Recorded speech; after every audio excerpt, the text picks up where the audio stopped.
ఈ భూమి మీద ఏదైనా ఒక మంచి డిష్ చేయాలంటే అది మటన్‌తోనే సాధ్యం. Hi hello guys what's up hope all are doing good. Welcome to my channel. చూస్తున్నారా మటన్ బిర్యానీ నోట్లో లాలాజలం ఊరుతుంది కదూ. ఏదైనా స్పెషల్ ఒకేషన్స్ లేదా ఈవెన్ ఫ్యామిలీ వీకెండ్స్‌కి జబర్దస్త్ మటన్ నల్లి బిర్యానీ తప్పకుండా మీరు ఒకసారి నా స్టైల్‌లో చేయండి, మీకు మజా వచ్చేస్తుంది. సింపుల్ అండ్ ఈజీగా స్టెప్ బై స్టెప్ మటన్ నల్లి బిర్యానీ చేసేద్దాం, వచ్చేయండి. ఈ మటన్ నల్లి బిర్యానీ టేస్టు మాటల్లో చెప్పలేను, మీరే చూసేయండి. ముందుగా మటన్ షాప్కి వెళ్ళి 1.5 kg మటన్ నల్లి తీసుకోండి. దీన్ని బాగా నీట్గా ఎక్స్ట్రాగా ఉన్న ఫ్యాట్ని తీసేసి శుభ్రంగా కడిగి పక్కన పెట్టుకోండి. ఇప్పుడు ఒక ప్రెషర్ కుక్కర్లోకి క్లీన్ చేసి పట్టుకున్న మటన్ని యాడ్ చేసుకోండి. ఇందులోకి ఒక హాఫ్ టీ స్పూన్ పసుపు, 1 teaspoon salt, 1 teaspoon ginger garlic paste, అలాగే 2 గ్లాసుల వాటర్ని యాడ్ చేసుకోండి. వీటన్నింటిని ఒకసారి బాగా కలుపుకొని కుక్కర్ మూత పెట్టి ఒక 6 విజిల్స్ పెట్టుకోండి. మటన్ కుక్ అయ్యేలోపు మనం వేరే స్టవ్ మీద ఒక ప్యాన్ పెట్టుకుందాం. అందులోకి ఒక 200 ml ఆయిల్ యాడ్ చేసుకుందాం. ఆయిల్ హీట్ ఎక్కాక హోల్ గరం మసాలాని యాడ్ చేసుకోండి. ఒక 5 మీడియం సైజ్ ఆనియన్స్ని ఇలా నిలువుగా కట్ చేసి యాడ్ చేసుకోండి. ఆనియన్స్ని ఒక 5 మినిట్స్ డార్క్ బ్రౌన్ కలర్ వచ్చే వరకు వేయించుకోండి. ఆనియన్స్ వేగి ఇలా డార్క్ బ్రౌన్ కలర్లోకి చేంజ్ అయ్యాక ఇందులోకి 2 టీ స్పూన్ జింజర్ గార్లిక్ పేస్ట్ని యాడ్ చేసుకోండి. ఇప్పుడు ఇందులోకి ఒక హాఫ్ గ్లాస్ వాటర్ని యాడ్ చేసుకొని జింజర్ గార్లిక్ పేస్టు పచ్చివాసన పోయే వరకు బాగా వేయించుకోండి. ఇలా వాటర్ యాడ్ చేసుకొని వేయించుకున్నారంటే జింజర్ గార్లిక్ పేస్ట్ మాడకుండా బాగా వేగుతుంది. వేయించుకున్న జింజర్ గార్లిక్ పేస్ట్లోకి 1 teaspoon red chilli powder, 1 teaspoon Kashmir red chilli పౌడర్ని యాడ్ చేసుకోండి. వీటిని ఒక 30 సెకండ్స్ వరకు బాగా వేయించుకోండి.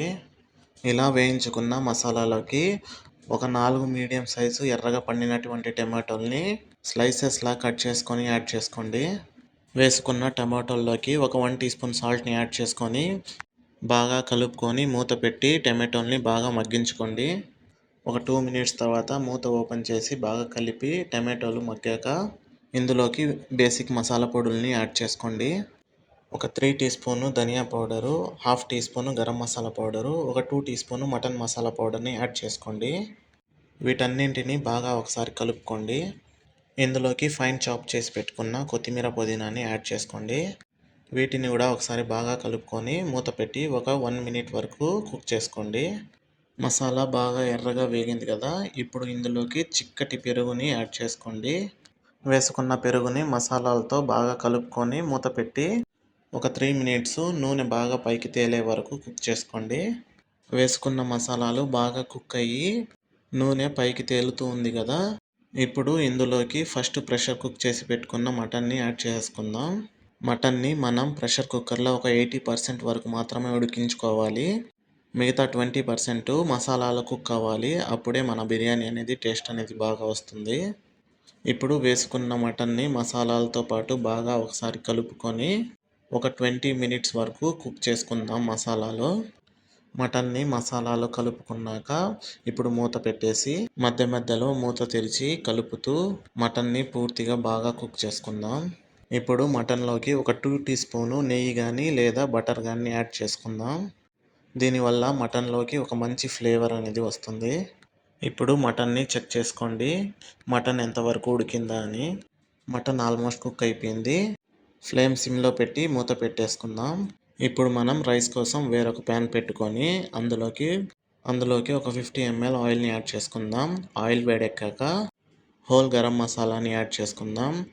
మీ దగ్గర ఉంటే ఒక మ్యాగీ క్యూబ్ కూడా వేసుకోండి. ఇవి కొద్దిగా వేయించుకున్నాక ఇందులోకి 1 teaspoon ginger garlic paste వేసుకుందాం. ఒకసారి బాగా కలుపుకొని ఇందులోకి కట్ చేసి పెట్టుకున్న కొత్తిమీర పుదీనాని యాడ్ చేసుకుందాం. రైస్ని ఇలా చేసుకోవడం వల్ల రైస్ అనేటివి మంచి ఫ్లేవర్ఫుల్గా వస్తాయి. ఇప్పుడు ఇందులోకి ఎసరుకి సరిపడా వాటర్ని యాడ్ చేసుకుందాం. ఇప్పుడు ఇందులోకి సరిపడా సాల్ట్ని యాడ్ చేసుకుందాం. ఒకసారి కలుపుకొని ఎసరు వచ్చే వరకు మూత పెట్టేసుకుందాం. ఎసరు వచ్చేసింది కదా, ఇప్పుడు మనం నానబెట్టుకున్న బియ్యాన్ని యాడ్ చేసేసుకుందాం. వేసుకున్న బియ్యాన్ని ఒక 80% వరకు కుక్ చేసి స్టెయినర్లో వంచేసుకుందాం. ఇప్పుడు మటన్ మూత తెరిచి ఒకసారి కలుపుకొని ఇందులో నుంచి హాఫ్ వరకు మటన్ అండ్ గ్రేవీని ఒక బౌల్లోకి తీసేసుకుందాం. మిగిలిన హాఫ్ మటన్ అండ్ కర్రీని అందులోనే పెట్టేసుకుందాం. ఇప్పుడు ఈ మసాలా మీద ఫస్ట్ లేయర్ రైస్ని యాడ్ చేసుకుందాం. వేసుకున్న రైస్ని నీట్గా స్ప్రెడ్ చేసేసుకొని రైస్ మీద కొత్తిమీర, పుదీనా, మీరు కావాలనుకుంటే ఫ్రైడ్ ఆనియన్స్, వేయించుకున్న కాజు కూడా వేసుకోవచ్చు. ఇలా వేసుకున్నాక ముందుగా తీసి పెట్టుకున్న మటన్ అండ్ గ్రేవీని యాడ్ చేసుకుందాం. మటన్ అండ్ గ్రేవీని రైస్ మీద స్ప్రెడ్ చేసేసుకొని ఇప్పుడు దీని మీద సెకండ్ లేయర్ రైస్ని యాడ్ చేసుకుందాం. వేసుకున్న రైస్ని స్ప్రెడ్ చేసేసుకుందాం. ఒక 2 గరిటెల రైస్ని తీసుకొని ఇలా మసాలాలో కలుపుకొని పైన స్ప్రెడ్ చేసుకుందాం. ఇలా రైస్ని నీట్గా స్ప్రెడ్ చేసుకున్నాక పైన ఒక 2 టీ స్పూన్ల నెయ్యిని యాడ్ చేసుకుందాం. అలానే మీకు ఇష్టం ఉంటే ఫ్రైడ్ ఆనియన్స్, నట్స్ ఏవైనా యాడ్ చేసుకోవచ్చు. ఘీని యాడ్ చేసుకున్నాక మీకు ఇష్టం ఉంటే ఏదైనా ఒక ఫుడ్ కలర్ యాడ్ చేసుకోవచ్చు. నేనైతే సాఫ్రాన్ కలర్ యాడ్ చేస్తున్నా. అంతా ఓకే అనుకున్నాక మూత పెట్టేసి ఒక 20 మినిట్స్ వరకు దమ్ పెట్టేసుకుందాం.